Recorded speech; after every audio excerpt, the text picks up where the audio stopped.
Hey YouTube! I've tried moving my light about a bit. I don't know, it might be a little bit too bright though. It's kind of burning my eyes, to be honest. There must be some sort of dissipator thing or some professional way of lighting. Basically all I did was I swapped the new daylight bulb which was up there for mounting it on the wall up there, but I think maybe the plan was so you could see the guitars better, but it's too bright, isn't it? Yeah, so this is a Yamaha sg200. Yeah, that light's too bright. What happens if I just turn it off? Does it? Oh, now it seems fucking dark, and it won't focus. Right, we're back. Okay, so that's actually much better without that light. Yeah, so I'll work out something to do with that. Yeah, so this is. I actually borrowed this off my pal who was wanting to show me it. It does say made in Japan on it, but Yamaha are annoying with their serial numbers. It doesn't actually just say what year it is, you know what I mean, which would be ideal. It just gives you a number and it tells you what month, but I don't know. I need to look it up. If you want to look it up, it's 307542, if that's interesting to anyone. Also, it's a reference in case someone steals Scott's guitar, then that's what the serial number is, so it's this one, and he didn't sell it, because I don't think he would. Yeah, so this is pretty much all original, as far as I can tell. He was complaining that the top E string's a wee bit dead because the bridge is quite worn, but I didn't notice. Yeah, so Yamaha SGs, the reason I don't have one is because they've never been cheap. It's like a lot of these other ones I buy, you know, I can pick them up cheap because nobody knows what they are or likes them. Yamaha SGs have always been regarded as better than Les Pauls. This is the more basic. This would be like the sort of junior version of the 200 I said it was. Yeah, so there's like a 1000 and a 1500 and a 2000, and these things are just, you know, made of the most fancy wood, and they just look absolutely unbelievable. And it's pretty much well known that they are better than a Les Paul by anyone says. Actually, I saw Alice Cooper a couple of years ago in Glasgow, and they had the original guitarist came on at the end for the last three songs. I can't remember, what was it? Is the guy's name Dennis Dunaway? I can't remember. Whatever. So he had his usual band. There was a girl and there was a guy from Glasgow actually playing, you know, with their wireless kits and their Ibanez guitars and stuff like that. And they were sounding great. And then this guy came out with a Marshall stack and a Yamaha SG, like a more expensive one than this, with a lead plugged into it, and it just sounded so much better than the other two guitarists or the other however many guitarists there were on stage. It was a huge difference. It was like listening to a real guitarist rather than being a sort of a digital modelling version of one. So, and that was in the Hydro. So basically, having a Marshall stack and playing one of these was what he came out with. And it was amazing. Shape wise, there's a Hondo that's totally copied this. I've got a bass version of it. It's painted like a tiger. I don't know if you've looked, but see, the thing, it's very comparable to my Eagle here. But for me, that's a much prettier shape than this. It's not that they're obviously competitors. You know, they're quite similar. They're both Japanese. They're both from the early 80s or whatever, and they both get the white DiMarzio type pickups, and you know, there's an awful lot of similarities. But for me, I think maybe it's just because I'm used to looking at the wing ones. I just think they're a prettier shape. There's something about the Yamaha SG. I wish these things were a bit deeper or something. It just kind of looks. It's just not right. But that's purely a cosmetic thing. Playing wise, this one's amazing. I think it might have actually been more qualities.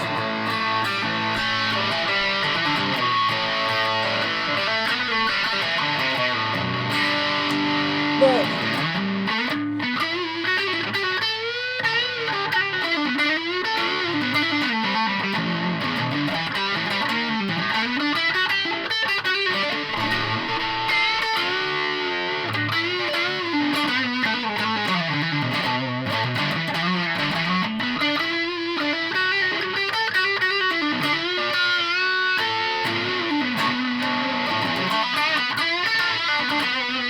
I actually stopped myself buying one of these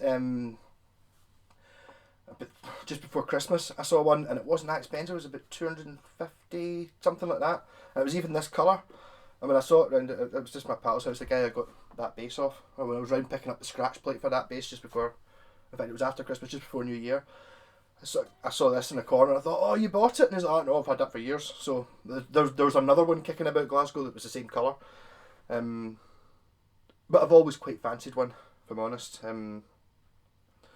Yeah. So the pickups in this are kind of, they've got Phillips head screws on them, like on the actual pole pieces, which I've never seen before. That's cool. I mean, they're obviously original. It's also got the 2 adjustment screws on the top, which on a Yamaha they're closer together than they are on like that Washburn. But it's the idea of being able to tilt the pickup to match the strings, which whether it actually makes a difference I don't know, but it looks better when you're looking down at it. You can see the pickups, sitting parallel with the strings. This one's a set neck. I think the higher up the range ones you go, you get binding, through neck, covered pickups, fancy bits, inlays, all that sort of stuff. But this is your stripped down rock machine. Unlike a lot of the Japanese stuff from this era, the compromise was not in how they built it. So it's still built the same, as good quality as the really expensive ones. It just doesn't have the fancy stuff stuck on it, so it's cheaper. Obviously it costs money to put inlays in and put binding on and all. It just doesn't have any of that. Which you could argue that you don't need. Anyway, it does have that's quite an elaborate motif on the headstock though. Quite good, like a vase of flowers or something like that.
Got to see if it's coil splits or isn't.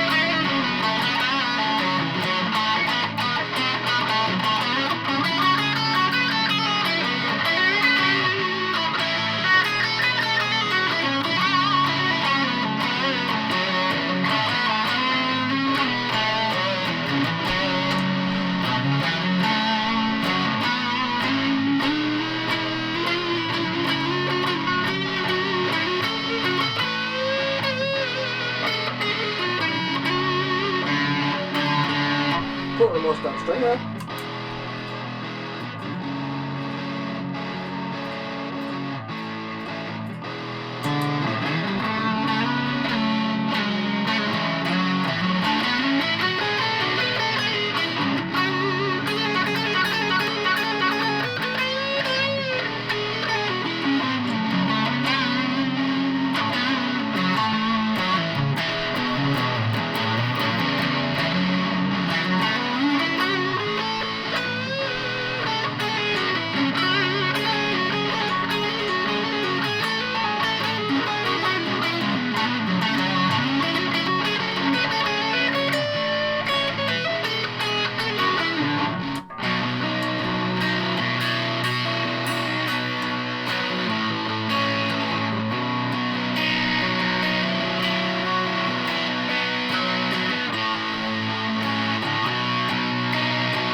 Yeah, so I think this has got 9s on it. I suppose it's probably right. And I think these strings might have suffered from a bit of they've been put on and never really stretched in. They just seem to be moving a little bit.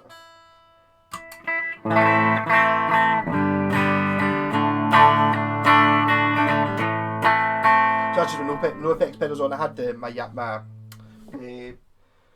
Mosky black rat pedal, which is a wee cheapy rat pedal on there.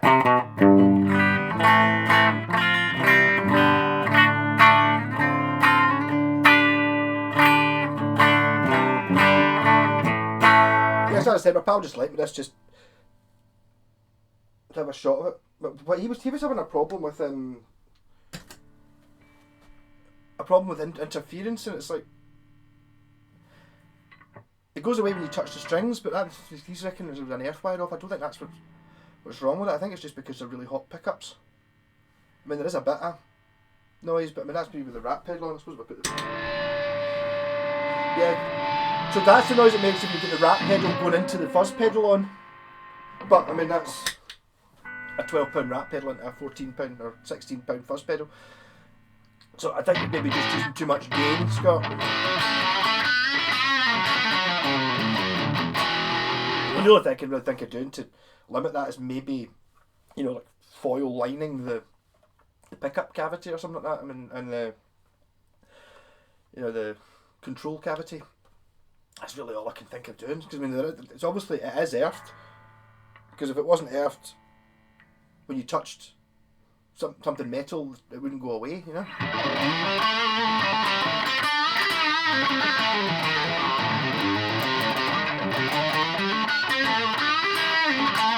So I literally picked this up, tuned it, and then turned the video on. I've not played this at all, apart from when I was around at the guy's house, just because I don't want to end up liking it and end up buying one.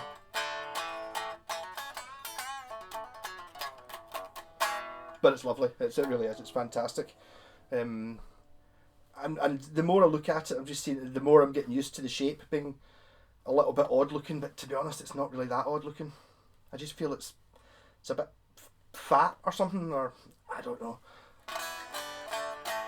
So ultimately, yes, I will be getting myself a Yamaha SG at some point, and I'm much more likely to get the 200, I say, the 200, or I think there might even be a 100 or a 500, rather than getting one of the ones that's £2,000, because that's what it boils down to. I said earlier on, it's like Yamaha SGs have always been highly regarded, and also because they've always been highly regarded, they've always been £1,000, £2,000, the same price as a Les Paul. So people are going, oh, will I buy a new Les Paul, or I buy this much better guitar that's by Yamaha for the same price, as opposed to. So I do spend nearly all my time knocking Gibson and Fender, don't I?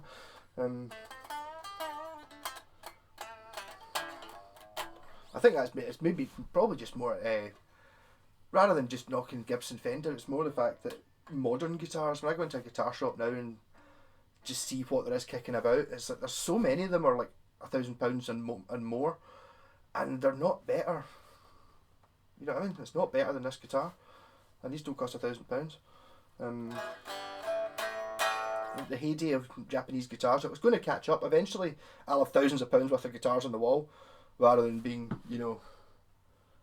there's not £1,000 worth on that wall just now.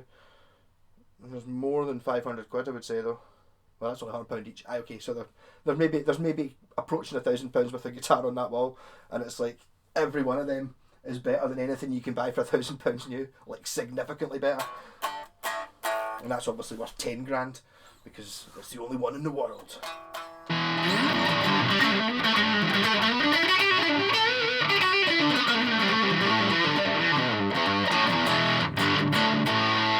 Yeah, no, this is very nice. I'm going to have to get one at some point. So if anyone's wanting one of the Buckfast casters or something like that, just swap in their Yamaha SG, because it won't be worth any money if the volume control doesn't work. Do you know what I mean? Oh, it's got a crackly volume control. Oh, that's only worth 50 quid then. Yeah.